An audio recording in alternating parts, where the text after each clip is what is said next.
If black cats are bad luck, then I'm in trouble. Hi everybody and welcome back to Cats and Pats. Today we're getting kind of the Halloween spirit and we're going to talk about some black cats. Now it's a common superstition that black cats are bad luck, but do you know where that idea came from? I didn't, so I decided to look it up today. And I found out there's like a lot of mythology surrounding cats and black cats and all sorts of things out there. Alright, so where to begin? Well, first off, no, black cats aren't bad luck. And no matter how many stories about like, oh, this one time I saw a black cat and I fell down and broke my arm, no, you just tripped and you broke your arm, I'm sorry. Alright, so where did the superstition come from? Well, to begin with, it wasn't always a bad thing to be a black cat. Back in the way day, like the Egyptian days, black cats were held in like really high esteem. And to kill a black cat back in ancient Egypt was actually a capital crime. Then we fast forward a little while and get to the Middle Ages. And it's at that point that black cats and witches became like interlinked. And there's a couple things that kind of tie this together, like witch hysteria was like big in Europe right now. Hey, Bungie. And during all this hysteria, there's like, you know, alley cats like in the cities and there's like old women just like, yes. And these like lonely old ladies got associated with like being witches and they were taking care of cats and they got like associated together. But how the superstition really got big was a folktale from like the 1560s.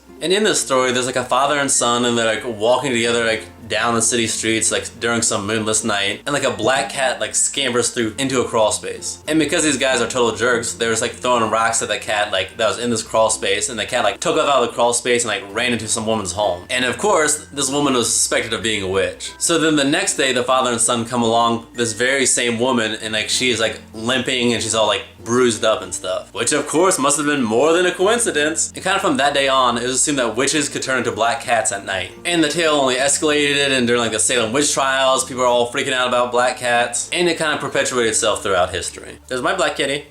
Hey, bugger.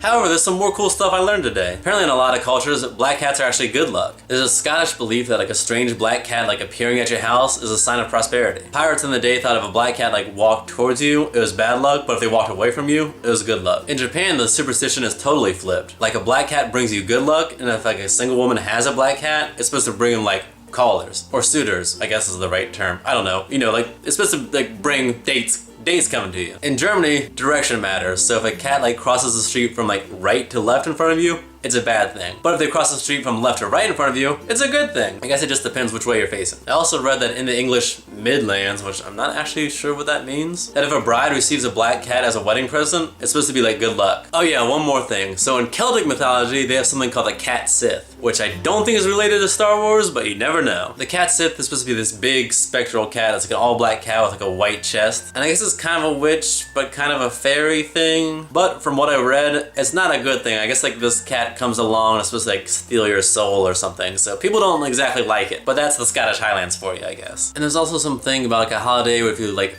leave milk out for the Cat Sith, like your house gets blessed, but if you don't, then like your cow's milk is cursed or something. I don't know. Cat Sith, check it out. It's on Wikipedia. But kind of turning things back now, all these superstitions have like very real implications. People are still superstitious of black cats, and that means their adoption rates are much lower. Kind of going along with this, like black cats and actually any black animal, like when you take a picture of them, like you can't see dimension in their face, and so like the pictures are like naturally less cute. And because of that, people like will see a picture of a cat at a shelter and they're like, that's not really what I want, and they'll go and like find a different one. But believe me, black kitties are really cute. We have one black kitty right now, Luna, who's actually sitting on this bookshelf. You can't see her. And when I was really little, like 7 or so, we got a black kitty, which was my kitty, and his name is Demos. And we had him for a long time. And I remember when I was little, like hearing the superstition like black cats are bad. I was like, no they aren't. Demos is awesome. I love my cat. And I think there's something to be said for that. I feel like black cats are kind of like more spunky and fun, and I highly recommend to adopt them. Like I said, their adoption rates are much lower, so it's always good to have people that like black cats to adopt black cats. And like Halloween time, they already have their costume on.